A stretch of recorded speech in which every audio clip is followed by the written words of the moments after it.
finishing up the first full year of a faction block, Dissension.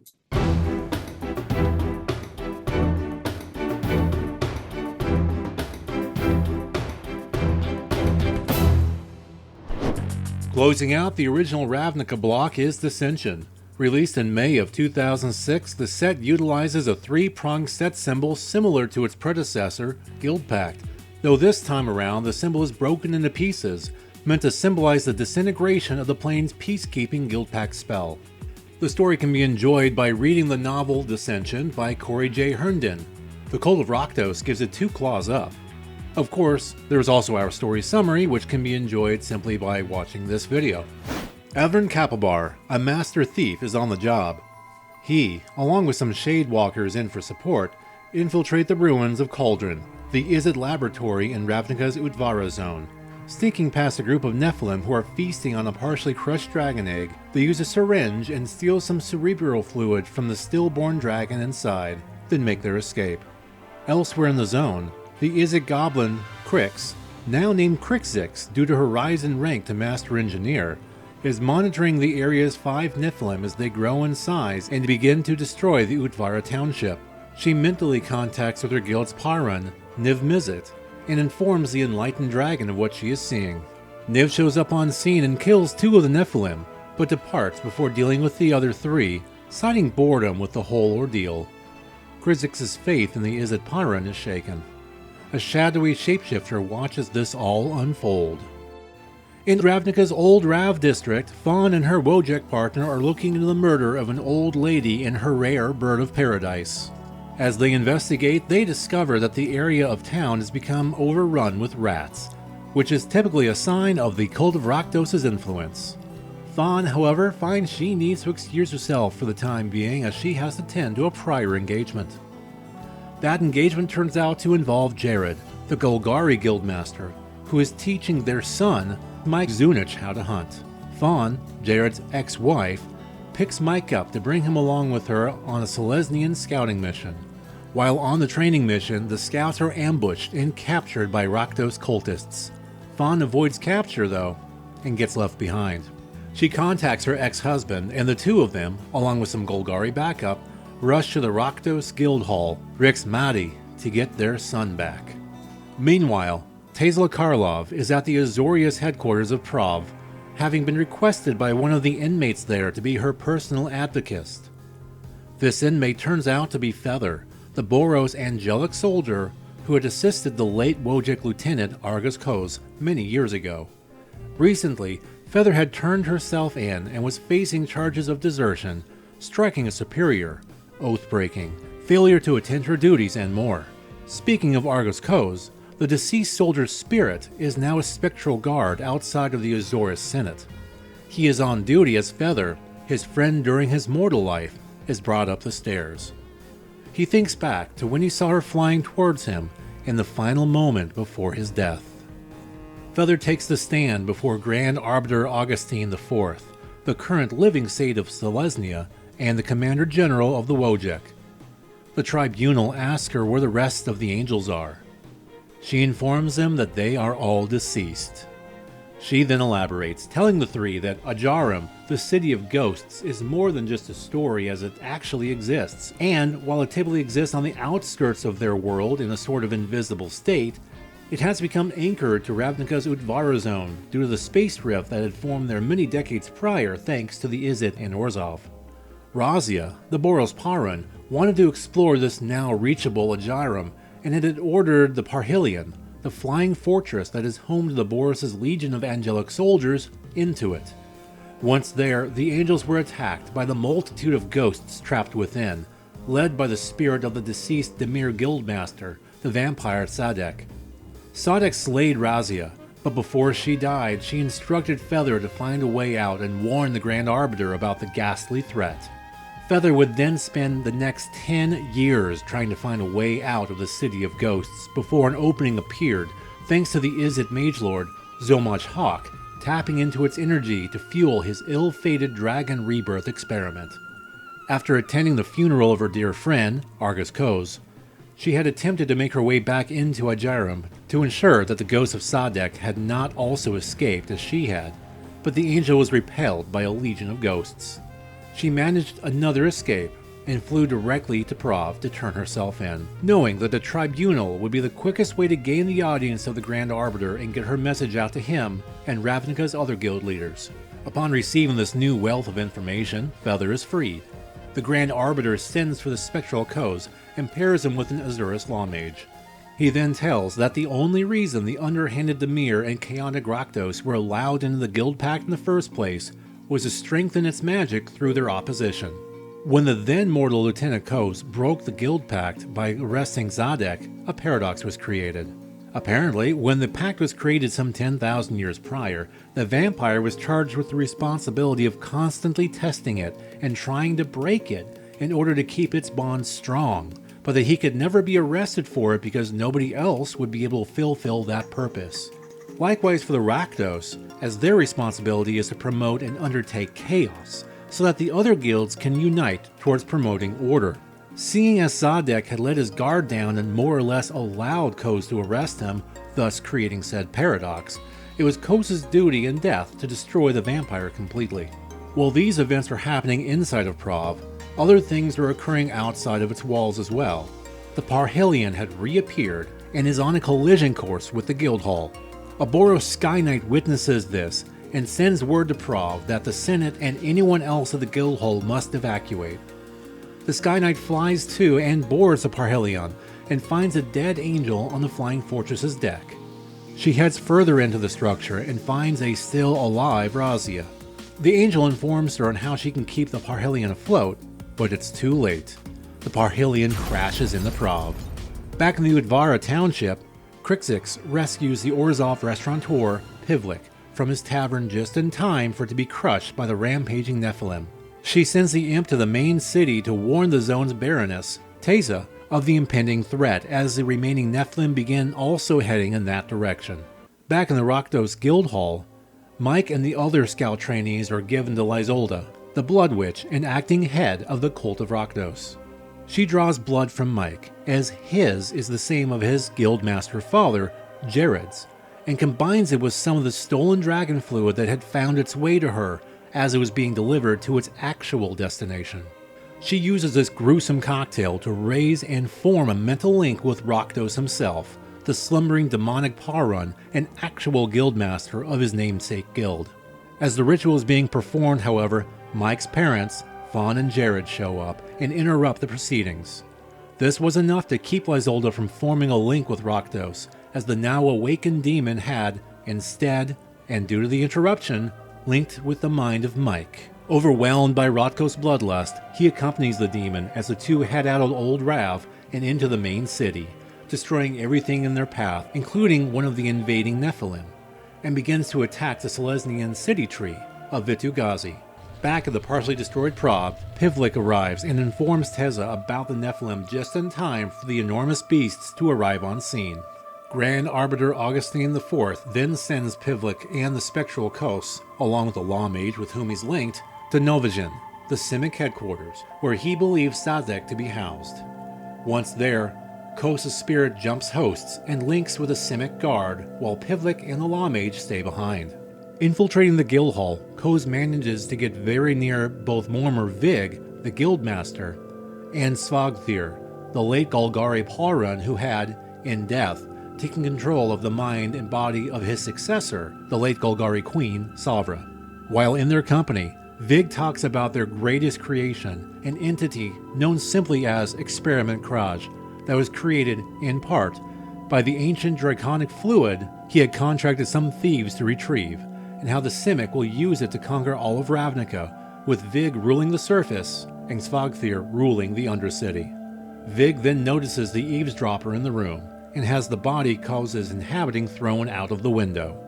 Kos' spirit, however, manages to jump hosts once again, this time inhabiting Savra's animated corpse, managing to seize control of it from Svagthir. Kos, acting the part of the Svagthir-controlled Savra, plays along with Vig's plans and helps him get Experiment Kraj up and running. Then he kills the Simic Guildmaster, allowing Kraj to run rampant inside of the Guildhall.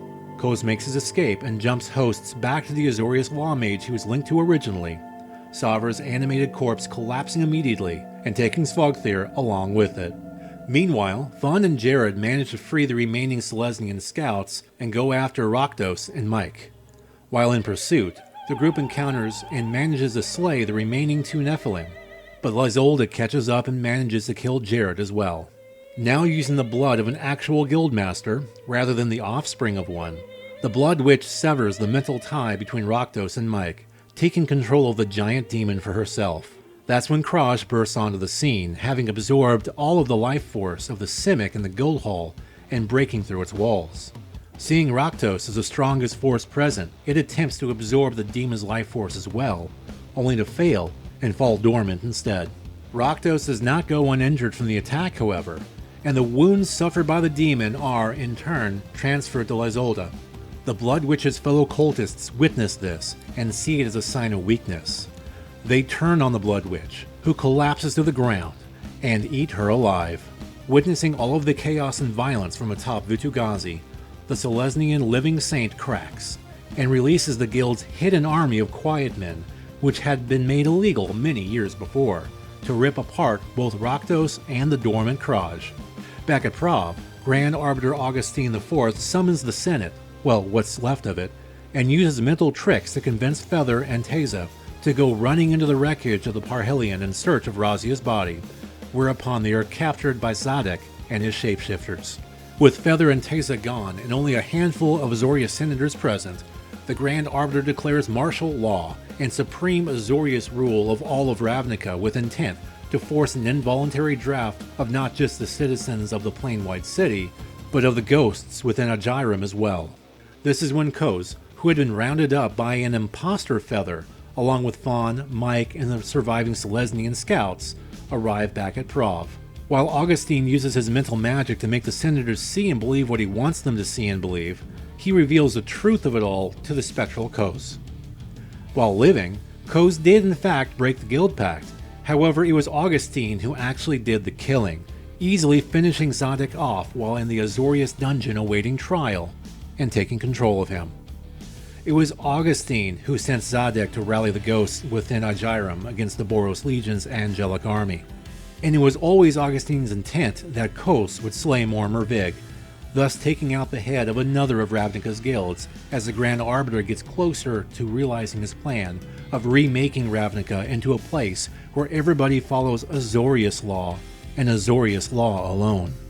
Upon this private confession, Kos and crew are herded into the ruined Parhelion as well.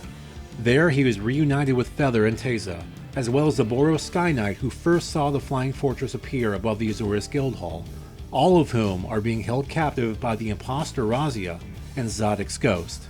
These new arrivals, however, provided enough manpower for all to overcome their captors, and Kos manages to capture Zadok's spirit in a standard issue Wojek ghost grounding device.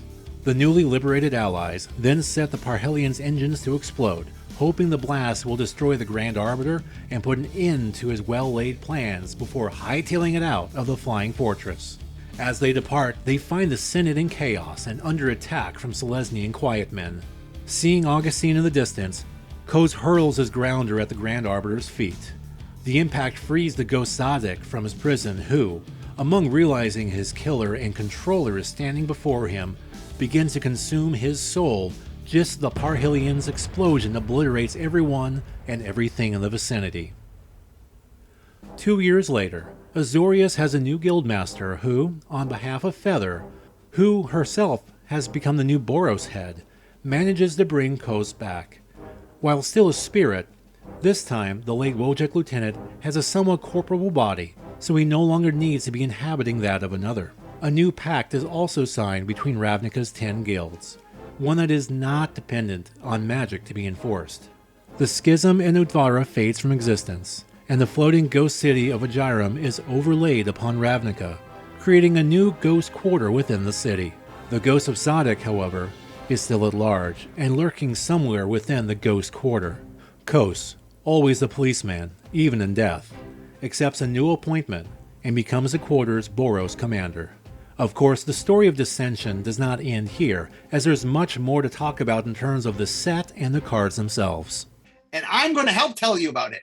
The 180-card Dissension continued the overall Ravnica block themes of 2-colored multicolor and the use of the new hybrid mana, adding the final 3 guilds absent from the first 2 combined sets. The white-blue Azoria Senate. Azorius is taking the Order of White and the knowledge of blue and just creating someone who cares so much about structure and order. And clearly, they're the people, they run the legal system, they run the political system, that they're the people who make the laws and make the rules of the society. Red-black Cult of Rakdos. Rakdos takes the selfishness of black and the hedonism of red and combines them. It does what it wants to do, when it wants to do it, and it doesn't matter who gets harmed along the way. And blue-green Simic combined. The Simic take the love of nature of green and the love of exploration of blue, and it wants to improve upon nature. It wants to study and learn everything that is, and then find ways to perfect what's already there. And as with the block's previous 2 sets, Ravnica City of Guilds and Guild Pact, Dissension's guilds bring with them their own unique mechanics. Forecast for Azorius, which is an activated ability that can be played from one's hand during their upkeep. One of the challenges of Azorius was, at the time, white and blue were very dominant, and so normally in a vacuum, white-blue wants to be a control deck. But we were trying to make sure we weren't giving white and blue too many tools in a time where white-blue control was really good. So we wanted to give them some control feel without being too control-y. And anyway, we ended up the idea of that, I have cards in my hand that have an ability, but then I can play them. Hellbent for Rakdos, which can do many different things, but if, and only if, the player has no cards in hand. Hellbent came from the idea of, okay, Rakdos is just putting it all out there. It's the color combination that, leaves nothing behind, just uses everything it can. And so we came up with this idea of, let's just try to use up all your cards. Interestingly, R&D now believes that we should have made what we call Heckbent, that it should have been all one or less cards rather than 0 cards, that the gameplay is a little better, just because when you have no cards, you have 0 hidden information, and Magic actually likes hidden information. And Graft for Simic, which allows players to move +1/+1 counters amongst their creatures. Graft was cool because it could add +1/+1 counters to things, and then we could have effects that care about what does and doesn't have +1/+1 counter and could grant things. And so we realized we wanted to change things, and once we realized that +1/+1 counters were the way to do it, we then made mechanics that really made use of +1/+1 counters. The set also introduces to the block split cards, which had not been seen since the Invasion block. The split cards, by the way, owe their conception from 2 silver-bordered sets, Unglued, and its unpublished follow-up, Unglued 2, the obligatory sequel. The split cards had been something originally I had designed for Unglued 2, a set that never came out. People had loved BFM and original Unglued, which was 2 cards that put together represented 1 card. So I was trying to figure out how do I come up with another BFM, and so I just did the opposite. When rather, 1 card's so big it takes 2 cards, how about 1 card so small that 2 of them fit on 1 card? The set features 10 split cards, 1 for each guild. Allied colored guilds receive uncommon split cards, whereas enemy colored guilds are represented on rares. As for why these split cards all appear in this final set of the original Ravnica block as opposed to being present all throughout, well, there's a very good reason. So in Dissension, we had the following problem. It was the end of the block. We kind of knew that we wanted to give a few more, a few bones to the players who really fell in love with the guilds from the early sets. But we wanted Dissension to feel like its own thing. We didn't want Dissension to feel like it doesn't get its full chance to breathe and be, the set that had those 3 guilds in it. And then we came up with a really clever solution, which was, what if we brought the split cards back, but instead of doing monocolor split cards like we had done in Invasion block, we did gold split cards. And by doing that, we could give you cards from all 10 guilds. And because that was a special thing that we're doing in Dissension, we felt like it didn't feel like it was taking away from Dissension. It was its own special thing, but it allowed us to give a few final cards for the first 7 guilds. And it just felt like a clever answer. Dissension, and really the Ravnica block as a whole, was highlighted during the 2006 Magic the Gathering Pro Tour season, as Pro Tour Prague occurred the very same weekend as the set's release. As such, The format was Ravnica Block Booster Draft. In the event's final, Takuya Osawa of Japan defeated Germany's Aaron Brockman and took home $40,000 in prize money. Untaps, and it looks like Takuya Osawa is your Pro Tour Prague champion in a 3-0 sweep. While only a handful of Dissension cards made it into Osawa's final deck, the set does have a number of notable cards. Demon Fire, a rather popular X damage spell until it was proved obsolete by the printing of Banefire and Conflux. Research and Development, thanks to its Wishboard accessibility. Simic Sky Swallower, a heavy-hitting finisher. The efficient counterspell, Spell Snare. Transguild Courier, the first artifact card not only to have a color, but also the first to have all 5 of the game's colors as well. Trigun Predator, an anti-artifact/enchantment card that sometimes sees sideboard play. Rakdos Augur Mage, Terry So's Magic the Gathering Invitational card, and, of course, Dissension's 3 Shocklands, Blood Crypt, Breeding Pool, and Hallowed Fountain. The set also had 3 reprints, Enchantment, Seal of Doom, and Seal of Fire, both of which were first printed in Nemesis, and Thrive, a card from Prophecy that fits in quite well with the Simic's draft ability. And finally, the set features a foil alternate art Avatar of Discord as its pre-release promo, as well as the Azorius Guildmage card as its release promo. So is Dissension one of your favorite Magic the Gathering sets? If so, let us know in the comments section below. Also, Magic Untapped would like to give a giant thanks to Mark Rosewater for sharing with us his stories and insight about the original Ravnica block as a whole. Please remember to subscribe to Magic Untapped here on YouTube and toss a buck in our tip jar on Patreon. Thank you for watching.